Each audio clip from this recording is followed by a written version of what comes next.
Welcome to Freethought Matters. I'm Laurie Gaylor. And I'm Dan Barker. We're executive directors of the Freedom from Religion Foundation. Today, we'll meet an investigative reporter who's written a chilling expose about missionaries and big oil. Who will also tell us about her father, an American spy who was killed in a mysterious plane crash in Ethiopia.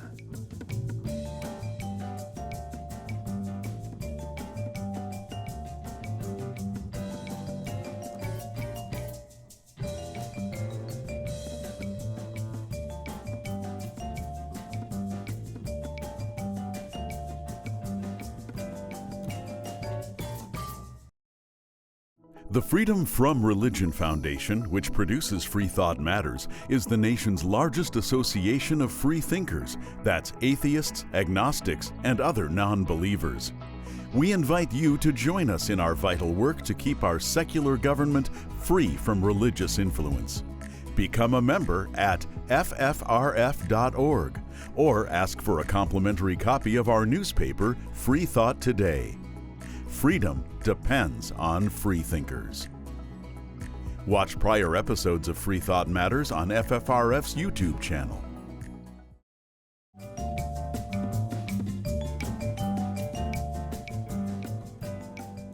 I'm Dan Barker. I'm Laurie Gaylor. Our guest today is Charlotte Dennett, a former reporter in the Middle East, an investigative journalist, and an attorney. Her books include The People versus Bush, and Thy Will Be Done, The Conquest of the Amazon, Nelson Rockefeller, and Evangelism in the Age of Oil, co-written with her husband, Gerard Colby. Her new book, which is very personal, is The Crash of Flight 3804, A Lost Spy, A Daughter's Quest, and the Deadly Politics of the Great Game for Oil.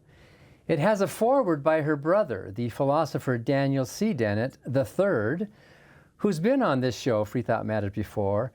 And the book is about the mysterious death of their father, Daniel C. Dennett II, an American spy in the Middle East who was killed in an as yet unexplained plane crash in Ethiopia in 1947. Thank you for joining us today, Charlotte.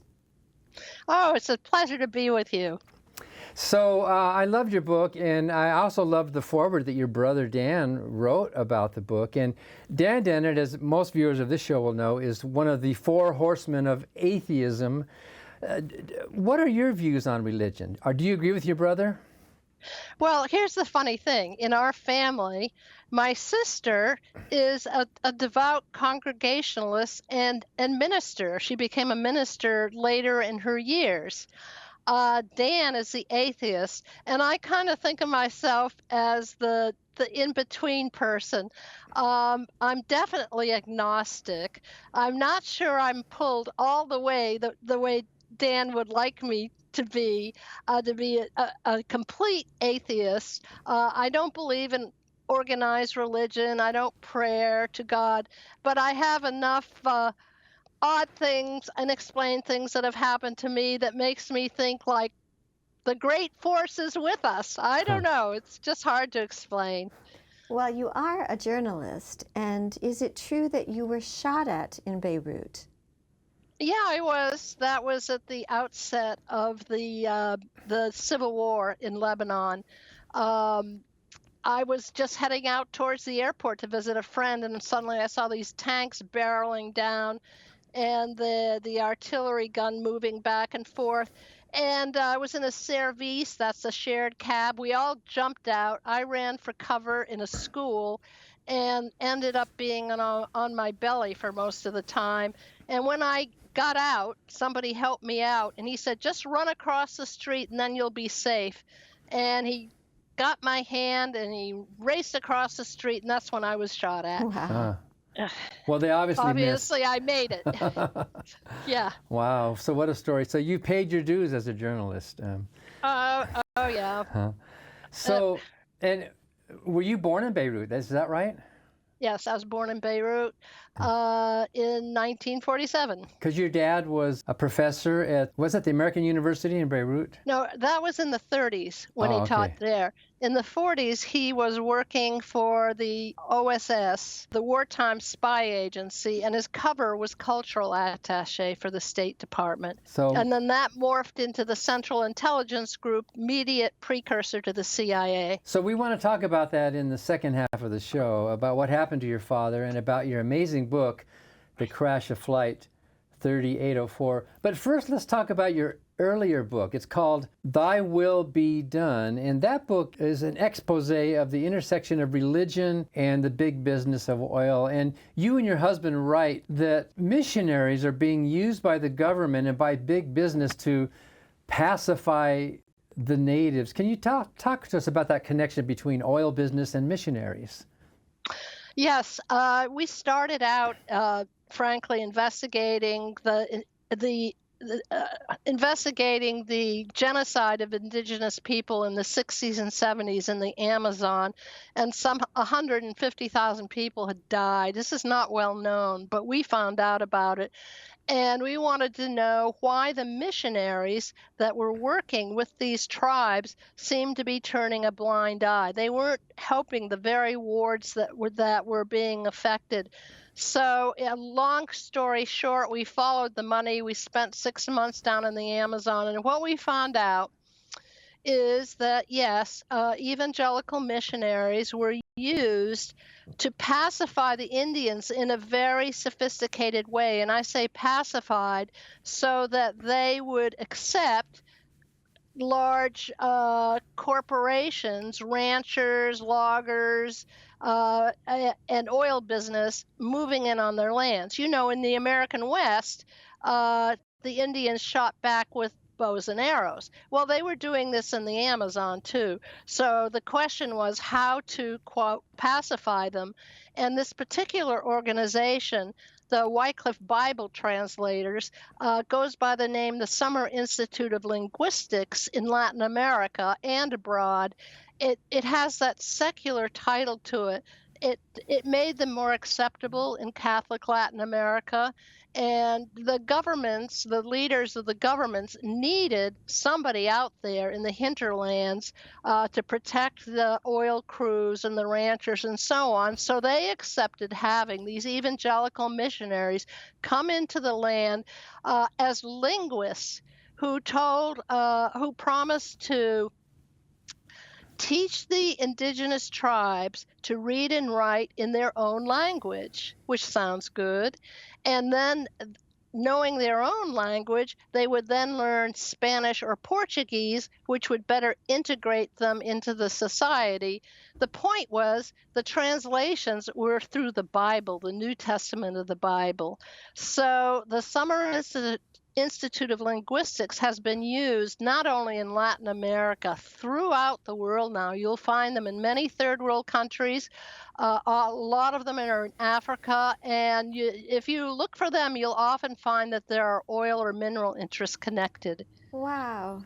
That's shocking. I guess we shouldn't be shocked because the conquests usually are preceded by bringing in the missionaries. Mm-hmm.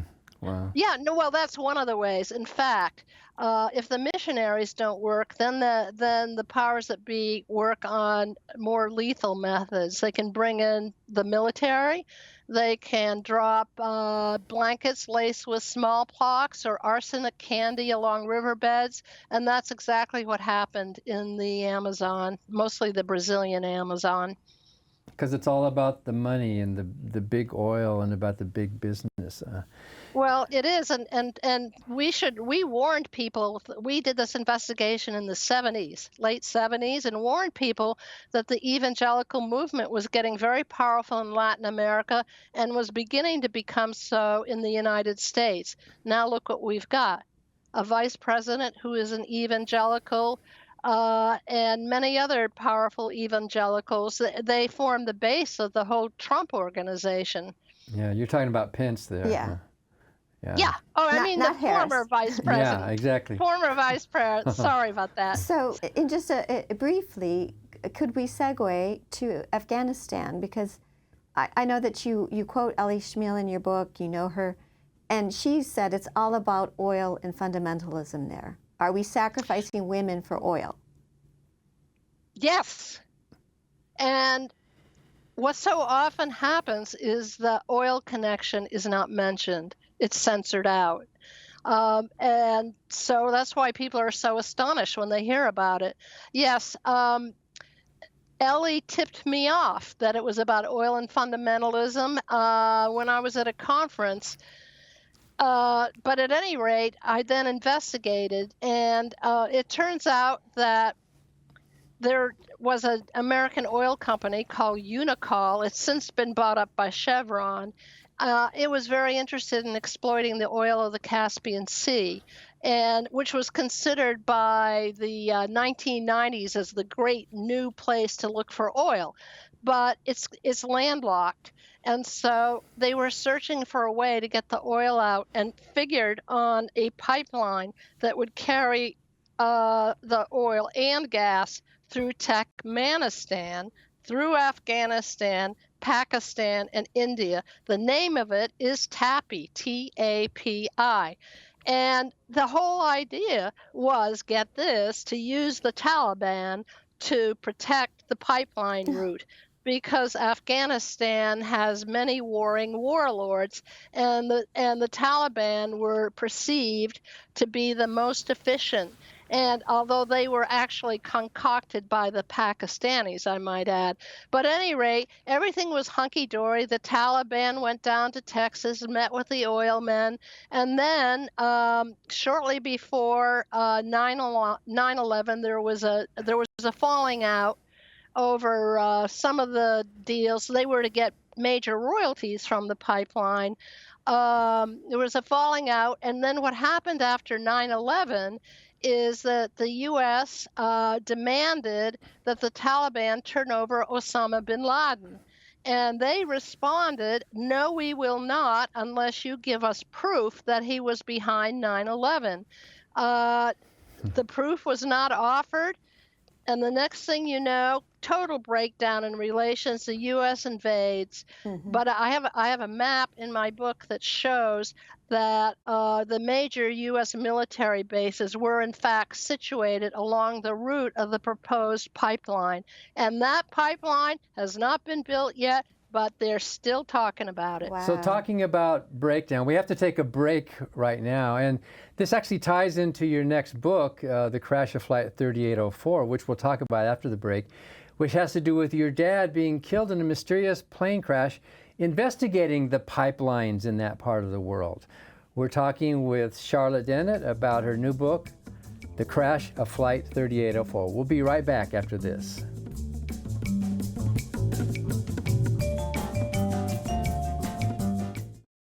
Hi, I'm Ron Reagan, an unabashed atheist.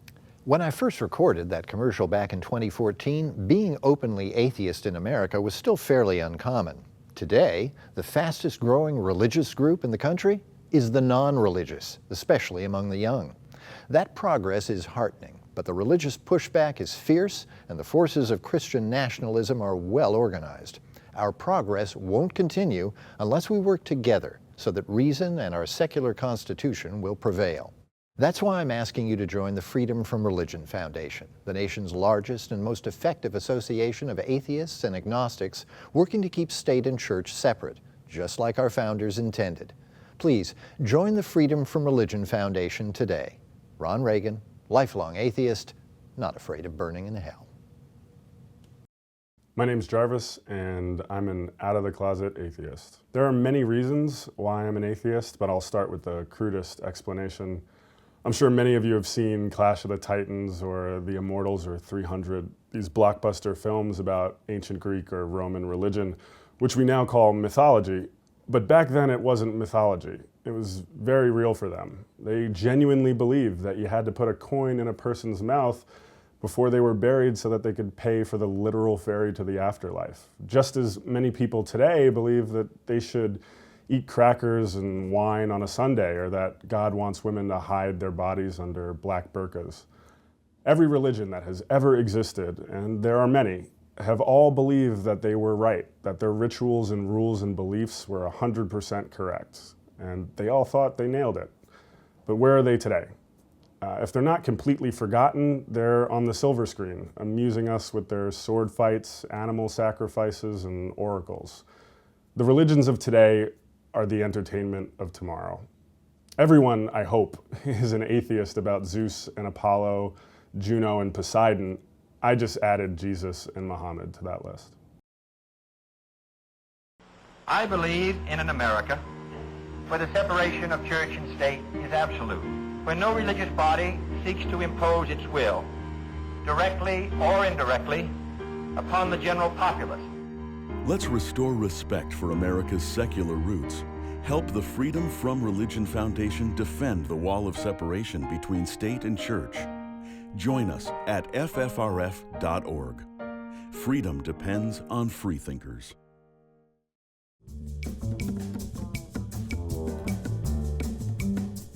We're talking with our guest, author and intrepid investigative reporter Charlotte Dennett, about her books, including her expose of the role of religion in big business and oil. Now we want to turn to her fascinating new investigation into the mysterious death of her father in 1947, also related to big oil. That new book is called The Crash of Flight 3804, A Lost Spy, A Daughter's Quest, and the Deadly Politics of the Great Game for Oil. So Charlotte, was your dad really a spy? I mean, is that just a loose word, or was he like an official American spy? No, absolutely. He was in charge of counterintelligence for the whole Middle East. He was the first American master spy in the region. And part of the reason was because he was so familiar with the culture of the peoples at that time. He had studied at Harvard. He became a scholar of Islam. He wrote about it. So he was very valuable to them. And he was also an expert in European history, which was important in those times. So Charlotte, how old were you when he died, and when did you realize your father was a spy? He was 6. I was 6 weeks old, so I didn't know him. As I grew up, that was the one thing my mother did tell me. She told me he was a spy, which I thought was cool at the time. But I didn't really start investigating what was behind his death until I had become a journalist in Lebanon in the early 1970s. That's when I really started to pursue it. So in your book, you tell the story, fast forwarding to 2019, about how your father was finally honored. What was he called? The first forgotten star? Because he had died just before the CIA. What was it like going to that ceremony? Well, I have to say, it was incredible. It was quite moving. I mean, there's a purpose for ceremonies sometimes, you know? And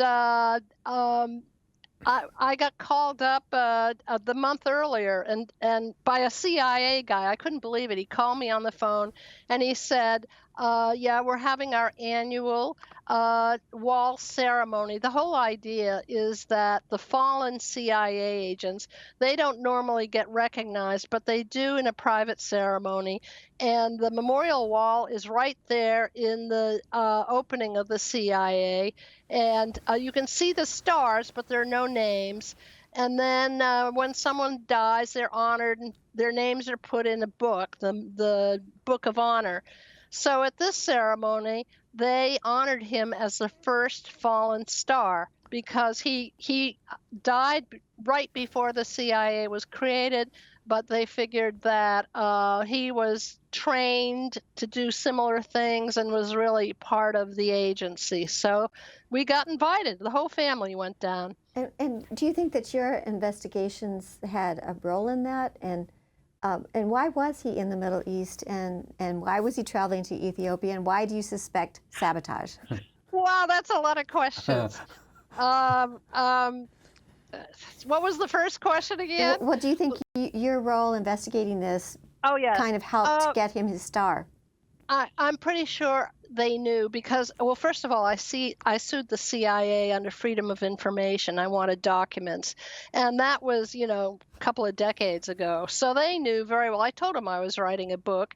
And then in 2007, I was at the federal courthouse in an appeals on the FOIA case, and there were journalists sitting in the room, and they interviewed me. So the New York Times and the Village Voice did two very big stories on me. And shortly afterwards, I learned that they were beginning to look into him. And there was a CIA historian who said this man should be honored. He was highly prized, and he needs to be part of the ceremony and one of the Forgotten First Stars. So they knew about it when they contacted me. So that I don't know if they knew my book was almost ready to be published. We didn't even mention it. I suspect they knew. It's quite a story. Well, probably your open records request or FOIA request helped bring him to their attention. But what was he doing in the Middle East, and why did he travel to Ethiopia where his plane was shot down? Wasn't shot down. He crashed into a mountain. En route. Yeah. Sorry. Yeah. Well, some people think he was shot down. That's never been fully proven, okay? What he was doing, well, as head of counterintelligence, his job was to protect American interests in the Middle East and, of course, in Lebanon, of course, where he was stationed. His job was to keep the foreign agents out and to penetrate into their organizations. I ultimately concluded that his role was to make Lebanon safe for the passage of the Trans-Arabian Pipeline, which was this huge projected pipeline that was supposed to run from the eastern coast of Saudi Arabia, where all the major oil is, across the Saudi Peninsula, and then it was supposed to terminate in a country in the eastern Mediterranean, and it was going to be either Lebanon or Palestine. So his last mission was to determine the route of the Trans-Arabian Pipeline. Then what happened is he got a plane that was going to Ethiopia, and the petroleum attaché was on the plane, and the purpose of that plane flight was to discuss oil matters with Emperor Selassie, Haile Selassie, about their exclusive U.S. oil concession that they had just reached, and setting up an Ethiopian Airlines. That was the whole nature of his last mission. And wasn't there a lot of spy equipment on that plane? Yeah, there was super secret telecommunications equipment, and there was also an aerial camera, both of which are related. The aerial camera was so that they could take pictures of the geography that they were traveling over, and the communications equipment was to help set up a new Ethiopian Airlines that would be owned by the Ethiopian government but run by TWA.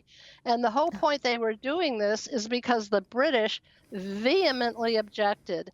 They were still trying to hold on to their very exclusive rule over Ethiopia, and they definitely did not want the Americans butting in. You write in the book that the British were trying to hold on to their crumbling empire at the time when the Russians were trying to create a new empire. So did you come to any conclusions about who was at fault in this crash? Well, needless to say, the British are top on my list, which I'm sure will come to surprise to people. But when they get into the history of the period, they will understand there was intense competition, even among these allies. Yes, there was also intense competition with the Soviets. And I sort of came to the conclusion that there was one individual who would have served both the British and the Soviets at that time. He was my father's direct counterpart in counterintelligence, the most famous spy of the 20th century, Kim Philby. The British double or triple agent, I suppose. Yeah. Did they meet? Right. Did they meet each other? I have found no evidence that they met each other. I'm still looking for it. I find evidence that their paths crossed. I mean, not their paths, but their interests. There was a bombing of the U.S. and British embassies in late July 1946, and he was involved in that. And so, who knows? I'm convinced they knew each other. They had to be. They were in counterintelligence. So you do suspect sabotage? Yes. I lay it all out in the book. All I could do was put the pieces together, the historical pieces. I could certainly show the motive, and I could show the opportunity, but I couldn't show who the exact players were. And that's one of the things about assassination by plane crash. It's often very hard to figure out who was behind it. But I leave enough clues there to tantalize people, and I'm kind of hoping that somewhere, someone out there will know more to tell me. The quest continues. Well, you write that the initial investigation was compromised because others got there before the official, so who knows what was going on there, right? Others got to the plane crash site? Yeah, to the plane crash. Well, yeah, it was the British that got there first. And so who knows what it is that they found. And then there were some local Ethiopians who were under their control that got there first. So there's no telling. But I did find the accident report. And at the end of the accident report, the conclusion was that they had to look into sabotage more. And then I met a CIA officer who replaced my father, and he told me we always suspected it was sabotage but could never prove it. Well, Charlotte, with 1 minute left, here's a big question. Will there ever be peace in the Middle East? There will only be peace in the Middle East when we have alternative fuels for the military and our industry. We got to find alternative energy. Once we do, you will find a lot more peace in the Middle East. I find that oil is the cause of all these endless wars. And the cause of climate change, so much of it anyway. Absolutely. So the two have to be combined. We have to join forces with the climate change people, and maybe we'll bring a new era. And maybe improve the lives of women in the area as well. So Yeah, absolutely. that's a lot of good to come from getting rid of oil. Well, thank you so much, Charlotte Dennett, for joining us today. Her book is The Crash of Flight 3804. Thanks. It was wonderful to be with you. And thank you for watching Freethought Matters. Because free thought matters.